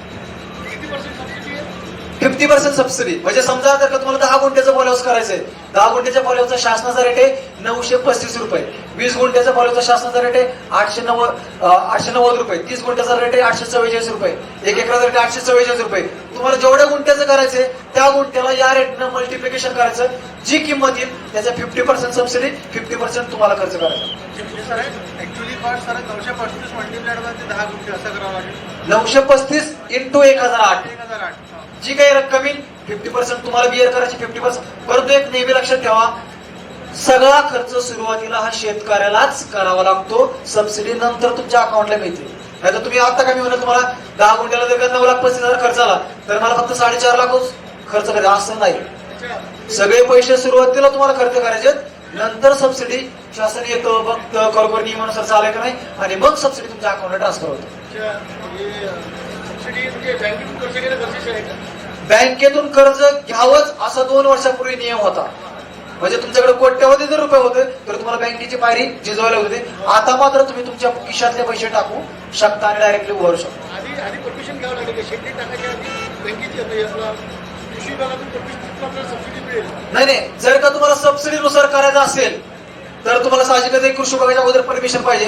आणि जर का तुम्हाला विदाऊट सबसिडी पाहिजे तर तुम्ही डायरेक्टली तुमच्या करू शकता. पण जर का तुम्हाला अनुदान घ्यायचंय तर मात्र तुम्हाला त्याचं ऑनलाईन करून हे करूनच करणं गरजेचं आहे. थँक्यू. अजून काय अडचण? शेवटचा प्रश्न घेऊ आपण, कारण मी पुढचं सेशन पण माझंच आहे. बरोबर आहे. त्यामुळे तुम्ही इथंच थांबा. आमचे दुसरे मित्र पण आहेत, प्रसाद देव साहेब. आपण घर बांधलं या सेशन मध्ये, पुढच्या सेशन मध्ये आपण इंटेरियर डेकोरेशन करणार आहे. इंटेरियर डेकोरेशन करणार म्हणजे काय, आपण आतमध्ये लागवड करणार, पिकांची लागवड करणार आहे नेक्स्ट सेशन मध्ये. सर पॉली टनल हा नवीन एक कन्सेप्ट आहे त्याच्याबद्दल. एक्झॅक्टली. आता यांनी जो शब्द उच्चारला की पॉलिटनल म्हणजे नक्की काय, शेडनेट हाऊस आणि पॉली हाऊस या दोन्हीचं हायब्रिड. शेडनेट हाऊस आणि पॉली हाऊस या दोन्हीचं हायब्रिड जर का विचारलं म्हणजे थोडक्यात हे जे तुम्हाला दिसतंय स्ट्रक्चर, बरोबर आहे, हे काय तुमचं राऊंड टाईप नेट हाऊस आहे. या राऊंड टाईप नेट हाऊसची जर का आपण शेडिंग नेट सगळी काढून टाकली आणि त्याला जर का मी अशा रंगाचं वरून कव्हरिंग दिलं तर ते तुमचं झालं पॉली टनेल. थोडक्यात काय, टनेल म्हणजे काय तर छोटंसं घर. पॉली टनेल म्हणजे काय, की ते पॉलिफिल्म पासून बनवलेलं छोटंसं घर. म्हणजे एखाद्या शेतकऱ्याने जर का राऊंड टाईपचं नेट हाऊस केलं तर तुम्ही ते राऊंड टाईपच्या पॉली हाऊस मध्ये किंवा राऊंड टाईपच्या पॉली टनेल मध्ये कन्वर्ट करू शकता. दुसरं काय, याच्यापेक्षा तुम्ही कमी हाईटच्या बांधून त्या पॉली टनेल मध्ये तुम्ही छोटी छोटी भाजीपाला पिकांची लागवड पण करू शकता, नर्सरीची रोपं पण बनवू शकता.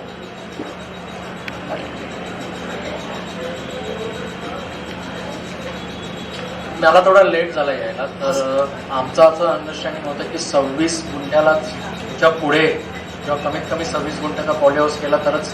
तुमचा डाऊट क्लिअर करतो मी.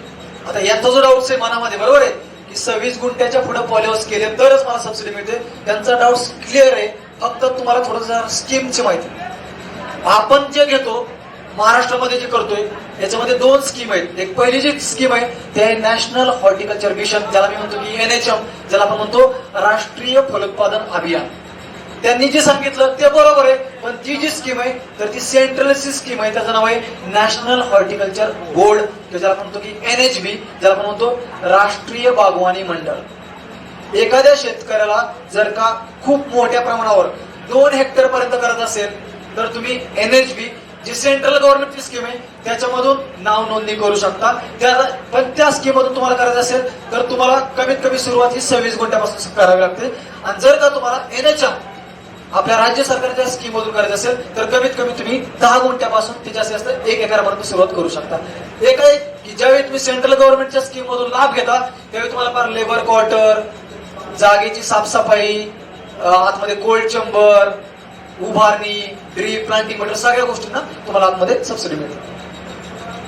कोणाची जास्त आहे? दोघांची 50-50%. दोघांची 50-50% आहे. फक्त एक आहे की NHB मध्ये तुम्हाला घटक जास्त कव्हर केले आणि दुसरं की NHB मध्ये तुम्हाला सबसिडी मिळण्याचे चान्सेस थोडेसे कमी असतात, कारण ती सेंट्रलची स्टेट हे आपल्या राज्य सरकारच्या विचाराने केलं असतं, त्यामुळे राज्य सरकार जास्तीत जास्त लाभार्थ्यांना देण्याचा प्रयत्न करतं.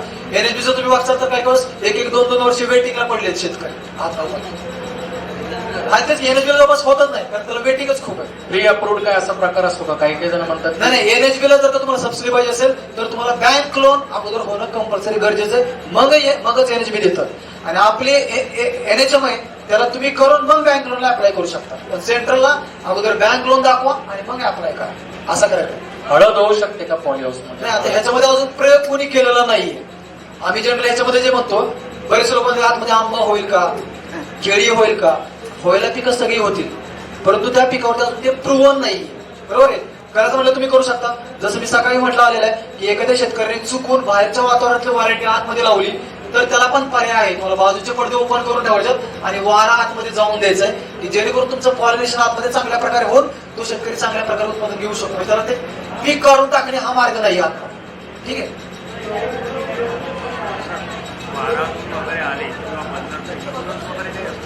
जर का तुम्हाला वारा वादळ असेल तर तुम्हाला याच्यामध्ये इन्शुरन्स आहे. तो तुम्हाला वैयक्तिक काढायचा आहे, ना कंपनी काढून देते ना डिपार्टमेंट काढून देतं. पण जर का तुम्ही बँक लोन घेतला असेल तर बँक कंपल्सरी बँकच इन्शुरन्स काढून घेते. बरोबर आहे. इन्शुरन्स म्हणजे असं नाही की तुम्हाला कुठेतरी एखाद्याने ब्लेड मारले, शेजारच्याने फाडलं, बरोबर आहे, गुंडगिरीमुळे कोणी केलं, हे नैसर्गिक आपत्तीमुळे झालेल्या गोष्टीला तुम्हाला इन्शुरन्स मिळतो. दुसरं एक आहे की या वर्षीपासून गाईडलाईन्स मध्ये आपण त्या कंपनीला पण टाकलेलं आहे. जी कंपनी तुम्हाला उभारून देणार आहे तर त्या कंपनीची तुमची 1 वर्षाची जबाबदारी असेल की त्या कंपनी तुमचा मेंटेनन्स करायचा. बरोबर आहे. काही तुटलं फाटलं तर ती कंपनी तुम्हाला रिस्पॉन्सिबल राहील. बरोबर. ते दुसऱ्या सेशनला पण मी तुमच्या बरोबरच आहे कारण पुढचे व्याख्याने आलेत, वेळ आपला खूप होत चाललेला आहे. दुसरा जो सेशन आपलाच आहे पण त्याचा जो विषय तो तुमचा फ्लोरिकल्चर रिलेटेड आहे. त्यामुळे हा सेशन संपवण्याची विनंती मी मॅडमला करतो. तुम्ही सगळे शेतकरी, बरोबर आहे, तुमच्या मनामध्ये एक अशी इच्छा प्रकट करा की तुमच्या मनामध्ये वाटलं पाहिजे निसर्गात तू जरी थाकला तरी मी हारणार नाही, निसर्गात तू जरी थाकला तरी मी हारणार नाही, आलेल्या संकटाचा प्रामाणिकपणे सामना करेन, पण फास घेऊन मारणार नाही, पण फास घेऊन मारणार नाही. धन्यवाद. 371082 हेमंत जगताप, म्हणजे त्याला शेडनेट हाऊस बांधायचे, तुम्हाला काही क्युरी आली की कुठे किती गुंठ्याला सबसिडी, शासनाच्या अधिकारी जर तुम्हाला काही त्रास देत असले समजा कुठं करताना, बरोबर आहे, सबसिडी कॅल्क्युलेशन, तरी पण तुम्ही मला कॉन्टॅक्ट करू शकता. मी पुण्यामध्ये असतो. 8275 8275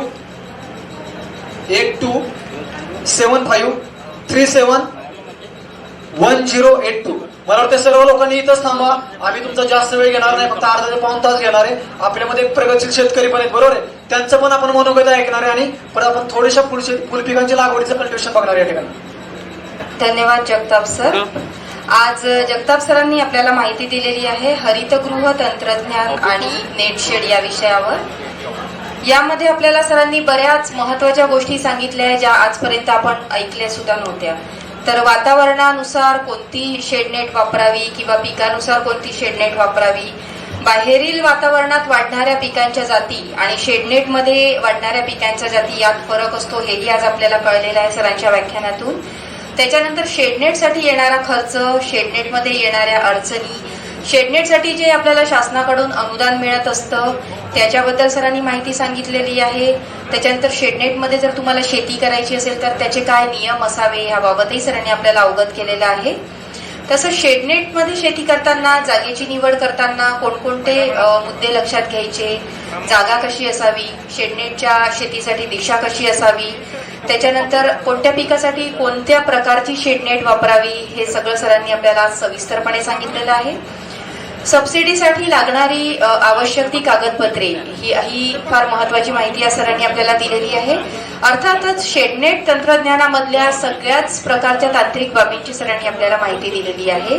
त्याच्यानंतर कोणत्या पिकांना किती अनुदान आहे हे सुद्धा सरांनी आपल्याला सांगितलं आहे. आणि शेडनेट बरोबरच सरांनी आपल्याला थोडक्यात का होईना पण पॉली हाऊस बद्दलही माहिती दिलेली आहे. तर पॉली हाऊसचे कोणकोणते प्रकार असतात, कोणत्या प्रकारांसाठी सबसिडी मिळू शकते, पॉली हाऊस शेती करताना कोणकोणत्या अडचणी येतात याबाबत सरांनी आपल्याला खूप सुंदरपणे मार्गदर्शन केलेलं आहे. तर आपल्या सर्वांच्या वतीने आणि ॲग्रोव्हिजनच्या वतीने मी सर्वप्रथम सरांचे आभार मानते. आणि आज आपल्यामध्ये इथे हजर असलेले एक प्रगत शेतकरी जे आहे श्री प्रसाद मधुकरराव देव हे नांदेडवरनं आलेले आहे आपले अनुभव शेअर करण्यासाठी. तर श्री देव यांचं शिक्षण बीटेक असून सुरुवातीला त्यांनी 5 वर्ष गव्हर्नमेंट सर्व्हिस केलेली आहे आणि सरकारी नोकरीनंतर त्यांनी सरकारी नोकरी सोडून शेतीमध्ये शेतीची सुरुवात केली आहे. तर श्री देव यांना मी आमंत्रित करते मंचावर. यांनी फुलं शेतीमध्ये साधारणतः 1988 पासून प्रवेश केलेला आहे. त्यामध्ये त्यांचं स्पेशलायझेशन म्हणजे जरबेरा, डच रोज आणि कलर कॅप्सिकम या देवसरांनी काम केलेलं आहे. आणि एकंदरीतच त्यांचं जे पूर्ण काम आहे ते ऑर्गॅनिक बेस आहे. तर आज आपण त्यांचे यशोगाथा ऐकूया त्यांच्याच तोंडून आणि त्यांचे अनुभव ऐकूया. तर मी देवसरांना आमंत्रित करते. धन्यवाद मॅडम. जगताप सर आणि उपस्थित शेतकरी मित्रांनो, सर्वप्रथम मी जगताप सरांचं शेतकरी म्हणून मनपूर्वक अभिनंदन करून आभार मानतो की त्यांनी अगदी सोप्या शब्दामध्ये तुमच्या समोर ग्रीन हाऊस आणि शेडनेटच्या बेसिक माहिती तुमच्या समोर दिली. मित्रांनो, बरेच जण आज आपण जी शेती करतोय ही काही जमत नाही म्हणून किंवा वडिलोपार्जित शेती आहे म्हणून करतोय आणि मला वाटतं हेच मुख्य कारण शेतीमध्ये अपयश पदरी पडण्याचं आहे. मी स्वतः 88 ला बीटेक फूड टेक्नॉलॉजी ची पदवी घेतली, पण त्यापूर्वी 1982 पासून मी शेतीमध्ये आहे, म्हणजे 8वीत होतो पासून शेतीमध्ये आहे आणि ठरवून या क्षेत्रात आलो की मला याच क्षेत्रात काम करायचं. 1992 मध्ये मला घरी चालून नोकरी आली. ती पण शेती क्षेत्राशीच निगडीत होती, रेशीम उद्योग मध्ये. आणि मी इंटरव्ह्यूत सांगितलं होतं की जोपर्यंत नांदेडमध्ये ठेवता तोपर्यंत नोकरी करेल, त्याच्यानंतर राजीनामा देईल. आणि 2095 ला त्याने माझी बदली केली. 2 वर्ष प्रयत्न केले, मग वाईट असतो. 97 ला राजीनामा दिला आणि परत शेतीमध्येच आहे. 90 पासून मी फुल शेतीमध्ये आहे. याच्यामध्ये काकडा, मोगरा, गुलाब, झेंडू, शेवंती ही पिकं मी करत होतो.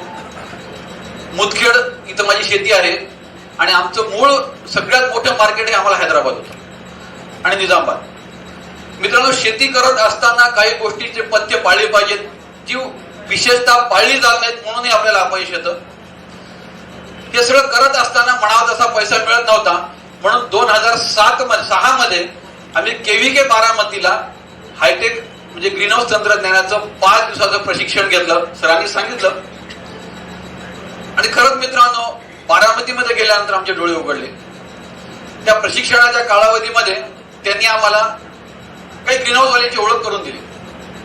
फील्ड व्हिजिट होती. पहिल्या दिवशी सर त्यांनी आम्हाला नेलं. ज्या शेतामध्ये जाणे आवश्यक होतं, ट्रॅव्हल गाडी होती, उभी करून 2 किलोमीटर पायी गेलो, कॅनॉलनी गेलो. 5 गुंठे क्षेत्र होतं मित्रांनो आणि पीक होतं कलर कॅप्सिकम. 5 गुंठ्यामध्ये किती रुपयाचं उत्पन्न निघालं असेल? त्यांनी 8 महिन्यामध्ये 4.5 लाखाचं उत्पन्न काढलं होतं. त्यावेळेस कॅप्सिकमला रेटही खूप होते. आता त्यावेळेस आमच्या ऍग्रिकल्चरचे काही मित्र होते. ऍग्रिकल्चरच्या मुलांची एक खटपटी खासियत असते, बारीक मध्ये खोड्या करायची. आमच्या एका मित्राने त्या शेतकऱ्याला त्याचं शिक्षण विचारलं. काय उत्तर असेल मित्रांनो? साहेब, मी 4थी नापास व्हावं म्हणलं. अक्षरशः थोबाडीत मारल्यासारखं झालं. एक 4थी नापास माणूस 5 गुंठ्यातून 4.5 लाख रुपये 8 महिन्यात कमवतोय आणि आम्ही एवढं शिकूनही कमवू शकत नाही. लाज वाटली आणि त्याच्यानंतर ठरवलं की आपल्याला या क्षेत्रामध्ये करायचं. त्याच्यानंतर 1.5 वर्ष आम्ही ग्रीन हाऊस तंत्रज्ञानाचा अभ्यास केला. हे करत असताना आम्ही प्रकर्षाने कुठली गोष्ट केली असेल तर फेल्युअर ग्रीन हाऊस बघितलं. हे तंत्रज्ञान फेल का जातं हे जर तुम्हाला कळालं तर यशस्वी होण्याचे अनेक मार्ग आपल्या समोर असतात. आणि त्याच्यानंतर मग आम्ही 2007 मध्ये ग्रीन हाऊस नांदेडमध्ये उभारायला सुरुवात केली. आणि पहिलं काय काम केलं असेल तर आम्ही आमचा एक गट स्थापन केला. पण मित्रांनो, ग्रुपमध्ये जेव्हा मार्केटिंग करतो तेव्हा शेतकऱ्याची प्रचंड ताकद वाढते. हे आमचा स्वतःचा अनुभव आहे. दोन्ही अनुभव घेतले, ग्रुपमध्ये असताना आणि नसताना.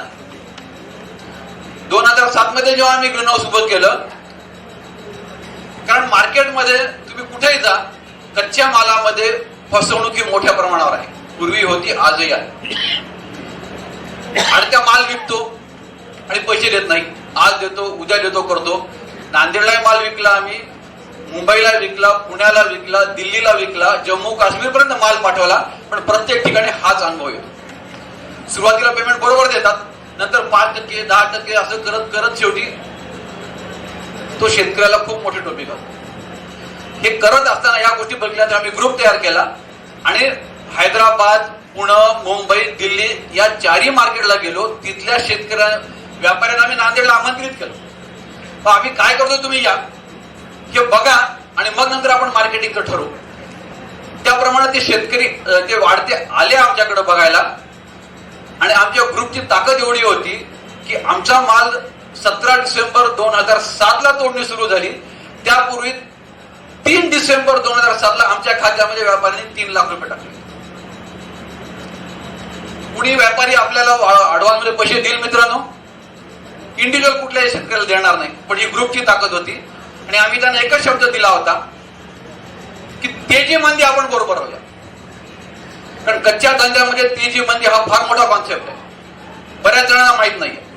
भाजीपाला असो किंवा फुलशेती असो, याच्यामध्ये 365 दिवसापैकी 65 दिवसच हे तेजीचे असतात. त्याच्यानंतर आले 300 दिवस, या 300 दिवसापैकी 150 दिवस हे टोटली मंदीचे असतात आणि 150 दिवस हे नो प्रॉफिटचे असतात. पण त्या 65 दिवसात एवढा पैसा मिळतो तो आपण विचारच करू शकत नाही. आणि व्यापारी कसा पाहिजे आपल्याला, 300 दिवस सांभाळणारा व्यापारी पाहिजे. ते 65 दिवस व्यापारी आपल्या पाय पडतो, पण आपल्याला 300 दिवस सांभाळणारा व्यापारी असेल तरच तो परवडतो. आणि त्या व्यापाऱ्यांशी आम्ही प्रामाणिक राहिलो. आम्हाला जरबेरा करता 200 रुपये बंडलची ऑफर असतानाही आम्ही 100 रुपये प्रमाणात बंडल दिले. आम्ही त्यांना अटच एक घातली होती की 10 रुपये बंडलच्या खाली आम्ही रेट घेणार नाही. आणि व्यापाऱ्यांनी पण तिकडे माल फेकला पण आम्हाला त्याचे पैसे दिले. त्याचं एक सगळ्यात चांगलं उदाहरण 2009-10 मध्ये मे आणि जून मध्ये व्यापाऱ्यांनी खूप चढ्या भावाने माल विकला आणि ती चूक आम्हाला ऑगस्ट महिन्यामध्ये लक्षात आली. आमचा सगळं कॉम्प्युटराइज डाटा होता ग्रुपचा. आम्ही तो डाटा घेऊन ऑगस्ट महिन्यामध्ये त्यांच्याकडे गेलो, त्यांच्यासमोर पूर्ण डाटा ठेवला. मित्रांनो, सांगायला अभिमान वाटतो की 3 महिन्यानंतर 2,70,000 रुपये व्यापाऱ्यांनी आम्हाला कॅश मध्ये दिले आणि ते आम्ही आमच्या ग्रुपच्या शेतकऱ्यांना वाटले. ऑनेस्टी, कन्सिस्टन्सी आणि क्वालिटी या जर 3 गोष्टीला धरून आपण व्यापार केला तर खूप चांगला पैसा मिळतो. मी आज स्वतःचे माल विकतोय. मी कलर कॅप्सिकम केली, जरबेरा केलाय, आता डच रोज आहे माझ्याकडं. 72 गुंठ्याचं ग्रीन हाऊस म्हणजे टोटल कवर्ड शेती आहे.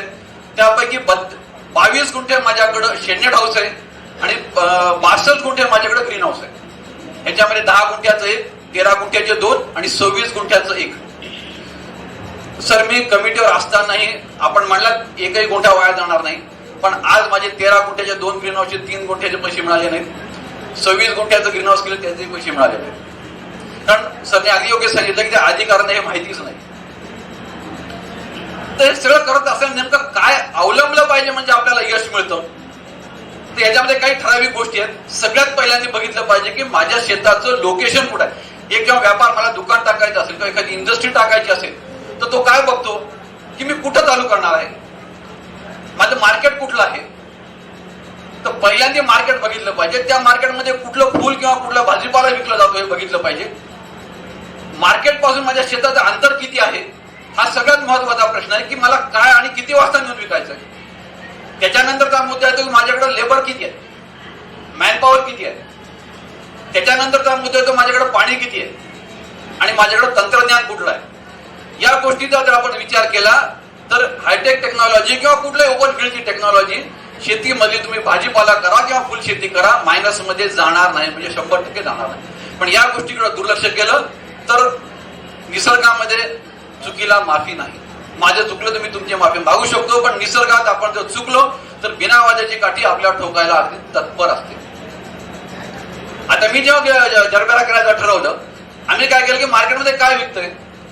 आम्ही जेव्हा ग्रीन हाऊस मध्ये जरबेरा करायचं ठरवलं तेव्हा आम्ही 2 गोष्टी पाळल्या की नांदेड नागपूर सारखं ते 47 डिग्री टेम्परेचर असेल आमच्याकडं. आम्ही ढाच्यामध्ये 2 बदल केले. तुमच्या थोडासा माझा फरक येईल त्याच्यामध्ये. आम्ही येलो डिफ्यूज फिल्म वापरली, कारण येलो डिफ्यूज फिल्म मध्ये आणि पांढऱ्या डिफ्यूज फिल्म मध्ये 3 ते 4 डिग्रीचा फरक नक्की येतो सर. आणि साईडला जी नेट वापरतो आपण गेबल पर्यंत, आता हे जर ग्रीनहाऊस असेल तर तिथपर्यंत हा जो पार्ट आहे ह्याला गेबल म्हणतात. इथं 35% नेट रिकमेंड करतात. आम्ही वर 50% आणि तिथं सुद्धा 50% वापरली. याच्यामुळे आमच्या ग्रीनहाऊसचं टेम्परेचर कमी झालं आणि येलो डिफ्यूज वापरूनही आम्ही ग्रीन हाऊस मध्ये उन्हाळ्यामध्ये गाईचं शेडवर वापरतो. याच्यामुळे 5 डिग्रीचा फरक पडतो मित्रांनो. या गोष्टी केल्यानंतर नांदेड मार्केटमध्ये 2 बॉक्स विकले जात होते, त्याच मार्केटमध्ये आम्ही 100 बॉक्स विकले. आणि बॉक्स भरत असताना सुद्धा आम्ही काही काळजी घेतो त्याच्यामध्ये. मी काय म्हणलं की लोकेशन, आम्हाला नांदेडमध्ये काय विकलं तर जरबेरा होतं, आम्ही फक्त जरबेरा केला सुरुवातीला. त्याच्यानंतर आम्ही कलर कॅप्सिकम केले. सर तुमचे जे सगळे अनुभव अगदी बरोबर आहेत, पण आम्ही त्यात थोडा बदल केला.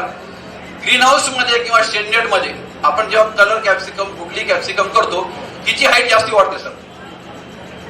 आणि काही ज्या व्हरायटी आहेत, काही खास ग्रीन हाऊस मध्ये काढलेल्या आहेत, त्या व्हरायट्या एका हाईट नंतर वर वाढतात पण फुल टिकत नाही, फुल गळून जातं. आम्ही त्यात बदल काय केला की आम्ही शेडनेट असो किंवा ग्रीन हाऊस मध्ये कलर कॅप्सिकम लावायचे. आम्हाला हैदराबाद, दिल्ली मार्केट, मुंबई मार्केट लांब होतं. दुर्दैवानं ज्यावेळेस आम्ही मार्केटमध्ये आलो त्यावेळेस 10 रुपये कलर कॅप्सिकम विकत होते. कारण गुजरातमध्ये त्यावेळेस 17 एकरच्या शेतकऱ्यांनी ग्रीन हाऊस केलेले होते. मुंबई मार्केटमध्ये अक्षरशः गोडाऊन भरून ग्रीन कलर कॅप्सिकम होती. आम्ही थोडं बदललं, कारण 1 क्विंटल कलर कॅप्सिकम काढण्याकरता 3 क्विंटल हिरवी कॅप्सिकम मिळते आपल्याला. आम्ही कलर कॅप्सिकम लावायची, हिरवीच विकायची, लोकल मार्केटला विकायची. कुठे नुकसान होत नाही, कारण 3 क्विंटलनी उत्पन्न वाढलं. तिथं 140 रेट मिळाला का, इथं 40 रुपये मिळाला काय, गणित बरोबर येतं, झाड चांगलं राहतं, आम्हाला उत्पन्न जास्त मिळालं. याच्यामध्ये मी 26 गुंठ्यामध्ये 36 टन हिरवी कॅप्सिकम विकली. आणि कलर कॅप्सिकम मी 12 क्विंटल पर्यंत गेलो 13 गुंठ्यामध्ये. हे सगळं करत असताना पहिला मार्केटचा विचारला, तंत्रज्ञान बघितलं. आता मी जेव्हा फुलशेतीमध्ये आलो, आता मी गुलाबामध्ये आहे. गुलाब उन्हाळ्यामध्ये नांदेडचं टेम्परेचर 37 डिग्रीचं जातं, कळीची साईज लूज येते. मार्केटमध्ये मुंबई मार्केट असेल की रेट मिळत नाही, पण आम्ही लोकल मार्केटला विकतो. पण मी काय करतो, मी उन्हाळ्यामध्ये त्या डच रोडच्या कळ्या न विकतो, मी फुलंच विकतो. आम्हाला त्याचा खूप चांगला रेट मिळतो. परिस्थितीनुसार जर आपण आपले काही निर्णय बदलले तर खूप चांगलं उत्पन्न आहे. जरबेरा मी केला, माझा जरबेरा सरांनी सांगितलं 3 वर्ष चालतो, मी 8 वर्ष जरबेरा चालवला. पण हे करत असताना हे जे लाईफ वाढलं, यात ऑर्गॅनिक बेस हा महत्वाचा होता. कारण मी 94 पासूनचा ऑर्गॅनिक फार्मर आहे. ग्रीन हाऊस मध्ये मी मॅक्झिमम इनपुटचे ऑर्गॅनिक वापरतो. केमिकल वापरलंच पाहिजे, कारण 12 लाखाचं कर्ज अंगावर घेऊन जेव्हा आपण करतो तेव्हा कॉम्प्रोमाइज करू नये. पण इनपुट जेव्हा वापरतो, सॉइल मधून दिले जाणारे, जमिनीतून दिले जाणारी जी खतं आहेत ती मॅक्झिमम आम्ही ऑर्गॅनिक मध्ये ठेवतो. याच्यामध्ये गांडूळ खत, कंपोस्ट खत आणि सेंद्रिय खतं वापरतो. आणि स्प्रे मध्ये जेव्हा वापरायचंय तेव्हा हाय मॉलिक्युल कडे न जाता लो मॉलिक्युल वापरायचे. त्याची फ्रिक्वेन्सी वाढवायची. म्हणजे हाय मॉलिक्युल वापरले तर मला 8 दिवस कंट्रोल मिळतो, पण लो मॉलिक्युल मध्ये मला 4 दिवसाला फवारणी करावी लागते. पण ते करत असताना जर मी लिंबोळी पेंट घालून वापरली तर सकिंगवर मला खूप मोठा कंट्रोल मिळतो. मग लिंबोळी पेंट कुठली वापरली पाहिजे हे सगळं तंत्रज्ञान आहे. ग्रीन हाऊस मध्ये जेव्हा आपण शेती करतो तेव्हा सरांनी सांगितलं की तंत्रज्ञान अत्यंत महत्वाचं आहे. तुम्ही ग्रीन हाऊसला खतं केव्हा देता, फवारणी केव्हा करता, या अगदी बारीक बारीक गोष्टी आहेत. ग्रीन हाऊस मध्ये आमचा जो अनुभव आहे ह्याच्यामध्ये आयताकृती जर ग्रीन हाऊस असेल तर अतिशय चांगले परिणाम मिळतात. आपण स्क्वेअर मध्ये गेलो तर आत एरिएशन मिळत नाही आणि काही ठिकाणी अशा जागा असतात की तिथं थ्रिप्स, माईट आणि मुळकोज हे हलतच नाही आपल्या ग्रीन हाऊस मध्ये. आणि ह्याला तेवढा सपोर्ट करणारी गोष्ट असते ती म्हणजे ग्रीन हाऊस मध्ये वापरली जाणारी ड्रिप सिस्टीम. जेव्हा एखादा एक्सपर्ट माणूस ग्रीन हाऊस मधल्या ड्रिप सिस्टीम डिझाईन करतो, आता मी जेव्हा ग्रीन हाऊस मध्ये ड्रिप सिस्टीम डिझाईन करतो तेव्हा माझा खर्च येतो 1,20,000 ते 1,25,000. आणि एखादा सर्वसामान्य ड्रिपवाला जेव्हा डिझाईन करतो तो 65,000 करतो. मग शेतकरी म्हणून तुम्ही कोणाला शिव्या घालताल? नक्कीच मला शिव्या घालणार की नाही. पण दुप्पट पैसे घ्यायला लागला म्हणजे देव नक्की बदमाश आहे. पण मित्रांनो, याच्यामध्ये खरी मेघ जी आहे की ह्याच्यात वापरली जाणारी ड्रिप सिस्टीम ह्याच्यामध्ये ड्रिप सिस्टीम जी वापरली पाहिजे की पीसी लाईन म्हणजे प्रेशर कॉम्पेन्सेटिंग ड्रिप लाईन वापरली पाहिजे की जे 1.5 kg ला ऑपरेट होते, 1.5 kg खाली टेम्परेचर पाणीच गळत नाही. या गोष्टीमुळं इतका फरक पडतो की आज बहुतांश जे ग्रीन हाऊस बंद झालेले आहेत ते मूळखोज आणि थ्रिप्सच्यामुळे बंद पडले. हे सगळं करत असताना मार्केटची डिमांड बघून जर आपण केलं तर खूप फरक पडतो. आता मी काय केलंय, मी शेंडेड मध्ये गुलाबाची बोर्डही व्हरायटी लावलेली आहे आणि ऍस्परागस लावलेला. ऍस्परागस सरांनी सांगितलेला वेगळा आणि माझा वेगळा, कारण मी फिलर लावलेले. मार्केटमध्ये फिलर बुकेमध्ये जी हिरवी पानं लावली जातात याच्यामध्ये ऍस्परागसला सगळ्यात मोठी डिमांड आहे. जरबेराच्या बरोबरीने रेट त्याला मिळतात सर. ऍस्परागसला मी 90 रुपये बंडलचा रेट घेतलेला आहे, जरबेरालाही तसाच रेट घेतलेला आहे. हे सगळं करत असताना सगळ्यात महत्वाच्या गोष्टी आहेत, आपलं शेत, मार्केट, उपलब्ध पाणी आणि लेबर. या गोष्टीचा विचार करून जर तुम्ही शेत प्लॅनिंग केलं तर नुकसान कधीही येणार नाही. मी जे करतोय आज मला जवळपास 12 वर्ष झाली मी याच्यामध्ये आहे. कमीत कमी 2.5 लाख रुपये घेतलेल्याने उत्पन्न बघितलेलं आहे, 9 लाख 10 गुंठ्यातून काढणारे शेतकरी मी बघितलेला आहे.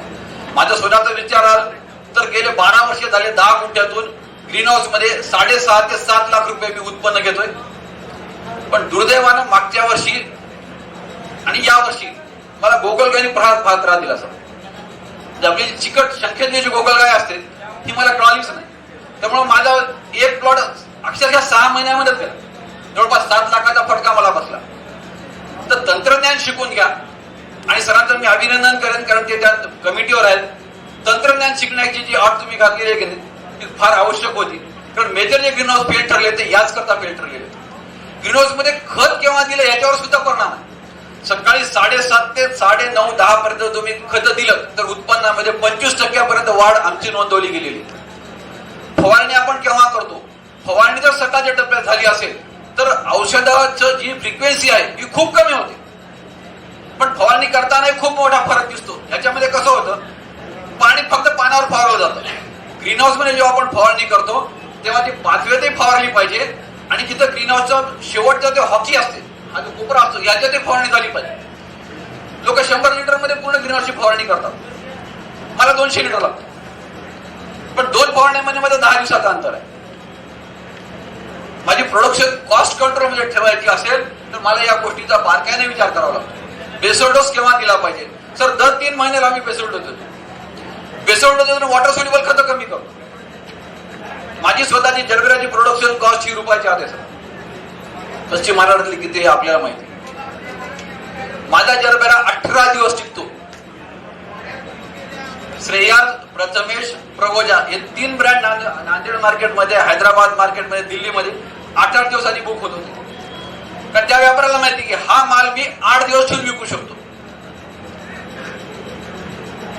ऍस्परागस सध्या आज हैदराबादहून नांदेडला कमीत कमी 1000-2000 बंडल ऍस्परागसचे येतात. माझे फक्त 50 किंवा 70 बंडल असतात. हैदराबादचा जरबेरा ऍस्परा नांदेडला आल्यानंतर तो 30 रुपयाला विकला तर माझा 50 रुपयाला विकला. कारण माझ्या ऍस्परावर तो माणूस 2 दिवस डेकोरेशन करू शकतो, हैदराबादहून आलेला ऍस्परा तो 1 दिवस डेकोरेशन करू शकतो. मी शिर्डी गुलाब घेतो, आता ओपन मधला आहे. शिर्डी गुलाबामध्ये माझं रोजचं ऍव्हरेज 30 किलोचं उत्पन्न आहे आणि आजचा रेट 120 रुपये किलो. मी ठरवलं होतं की मला शेतीतून महिन्याला 70,000 ते 1 लाख रुपये उत्पन्न पाहिजे. मग हे करण्याकरता काय केलं पाहिजे मी ठरवलं. मला 25 ते 30 किलो शिर्डी गुलाब गेला पाहिजे, 100 बंडल ऍस्परा गेला पाहिजे आणि याच्यानंतर माझ्याकडं शेवंती, झेंडू ही अशी पीक आहेत ही 15 ते 20 किलो गेली पाहिजेत. जे ऑन एन ऍव्हरेज मला 3,000 ते 5,000 रुपये माझं रोजची विक्री फुलाची असलीच पाहिजे. मित्रांनो, माझं शेत हे माझ्या घरापासून 32 किलोमीटर लांब आहे. मी रोज सकाळी 7 वाजता माझ्या शेतामध्ये असतो. सरांनी खूप छान मुद्दा सांगितला की तुम्ही स्वतः जर शेती करणार असाल तर ग्रीन हाऊस तंत्रज्ञानामध्ये या, नाहीतर हा पांढरा हत्ती आहे, हा माझा स्वतःचा अनुभव आहे. रोज सकाळी मी शेतामध्ये जातो. पूर्ण शेतामध्ये रोज फुलं तोडणे किंवा कटिंग करणे, झाड माझ्या हातातून गेलं पाहिजे. कारण पीक बोलतं, आपल्याला वाचता आलं पाहिजे. या ज्या गोष्टी ज्या दिवशी तुम्ही केल्या तर तुम्हाला मायनस कधीही होणार नाही. 7 वाजता शेतात पोहोचतो, 7 ते 9 माझे माणसं काम करतात, त्याबरोबर पूर्ण बघतो. 9 वाजता नांदेड मार्केटला फुलं आणून टाकतो, भाव बघतो, नंतर माणूस माल वजन करून देतो. मी शेतात घेऊन निघून गेलेला असतो. मित्रांनो, मी 3 ठिकाणी आहे. मी शेतकरी पण आहे, माझं खत औषधाचं दुकानही आहे आणि मी शेतकऱ्यांचा उत्पादित माल विकायचंही काम केलेलं आहे. प्रत्येक ठिकाणचे अनुभव माझ्या पाठीशी आहेत. नंतर जर तुम्हाला कोणाला इच्छा असेल तर आपण सविस्तर चर्चा करू. माल कसा विकला पाहिजे, मार्केटमध्ये कुठल्या पद्धतीनं माल विकला गेला पाहिजे, हा सुद्धा खूप महत्वाचा मुद्दा असतो. प्रेझेंटेशन ज्याला म्हणतो, बॉक्स जरबेराचा बॉक्स भरतानाही तुम्ही कसा भरला पाहिजे, कुठल्या कलरला डिमांड आहे, लागवड करताना कप किती साईज कसा लावला गेला पाहिजे, असे अत्यंत बारकावे आहेत. सर, ग्रीनहाऊस उभं करताना मला काही बरेच शेतकरी नागपूरचे आले, यवतमाळचे आले, नांदेड मधले आले, निजामाबाद, आदिलाबाद मध्ये शेतकरी माझ्याकडे येतात. त्यांचा बऱ्याच ठिकाणी फेल्युअरचं प्रमाण आहे. सर, बेसिकच कॉन्सेप्ट विचारत घेतो. आपण सांगितलं कंपनीवाले त्यांना ढाचा उभा करून देतात ना, तर कोणीच बघत नाही. एक शेतकरी माझ्याकडे 1 एकरचं ग्रीनहाऊस होतं, ढाचा उभा केला, माती टाकली आणि प्लांटेशन केलं. ग्रीनहाऊस उभं करताना तुमची जर माती लाल माती जर तुमच्याकडे नसेल तर 1 फुटाचा मुरमाचा थर भरलाच पाहिजे, त्याच्याशिवाय ग्रीनहाऊस करूच नका. त्याच्यानंतर लाल माती टाकावर. लाल माती जर वापरली तर तुम्ही 80% जिंकलात, 20% तुमच्या हातामध्ये. पण जर लाल माती टाकली नसेल तर ग्रीनहाऊस सक्सेस होणं अत्यंत अवघड आहे. मग त्याच्याकरता तुमच्याकडे सुद्धा तंत्रज्ञान पाहिजे. आता माझा एक ग्रीनहाऊस टोटली काळ्या मातीतलं आहे, पण त्याची खोड काय हे मलाच माहिती. जसं डोंबारी जोपर्यंत वाजवतं तोपर्यंत त्या दोरीवरचा मुलगा असेल मुलगी असेल तीच काम करते, कला दाखवते. ते वाजवणं थांबलं की ती खाली पडते. तसं तंत्रज्ञान ग्रीनहाऊसचंही आहे. माझ्या ग्रीनहाऊसला मी 18 दिवस पाणी नव्हतं सर मला, पण मी एवढा चिकट शेतकरी आहे, मी जनरेटर घेतलं नाही. आजही माझ्याकडे जनरेटर नाही, कारण माझं ग्रीनहाऊस 18 दिवस धरू शकतं हे मी अनुभवलं. आणि 18 दिवस काय लाईन बंद राहत नाही, कारण मी माझे जे बेड तयार केले याच्यामध्ये वर्मी कंपोस्टचा अत्यंत मोठ्या प्रमाणावर वापर असतो. दर 3 महिन्याला 25 मीटरच्या बेडवर 4 किलो गांडूळ खत मी कंपल्सरी टाकतो. आणि ते गांडूळ खत पूर्णपणे 100% गायच्या शेणाचं असतं. ते करत असताना त्याच्यामध्ये PSB, ॲझो, रायझो, ट्रायकोडर्मा ह्याचा नियमित वापर असतो. EM सोल्युशन मी दर 3 महिन्याला ग्रीनहाऊस मध्ये वापरतो, ज्याच्यामुळे माझी ड्रीप लाईनही चांगली राहते आणि माझ्या जमिनीची पोतही चांगली राहते. 8व्या वर्षी ग्रीनहाऊस मध्ये माझा असा उभा हात पूर्ण 1.5 फूट खाली जातो. जमिनीची पोरॅसिटी मेंटेन करत केली तरच आपल्याला उत्पन्न आहे, नाही तर उत्पन्न नाही. असे छोटे छोटे अत्यंत बारकावे ग्रीनहाऊस मध्ये आहेत. वेळ कमी आहे, सरांना नंतर भाषण त्यांचे तंत्रज्ञान आपल्या समोर ठेवायचं आहे. आपल्या काही शंका असतील तर मी सरांचं बोलणं झाल्यानंतरही इथं आहे, आपण शंका विचारू शकता. आज आपण मला बोलवलं, माझे विचार आणि माझे अनुभव आपल्यासमोर बोलण्याची संधी दिली, याबद्दल आयोजकांची आणि आपल्या सर्वांचे मी मनपूर्वक आभार व्यक्त करतो. धन्यवाद. सर, नंबर देणार ना? 99 21 81 99 21 81 45 19. प्रसाद देव, नांदेड. 99 21 81 45 19. धन्यवाद.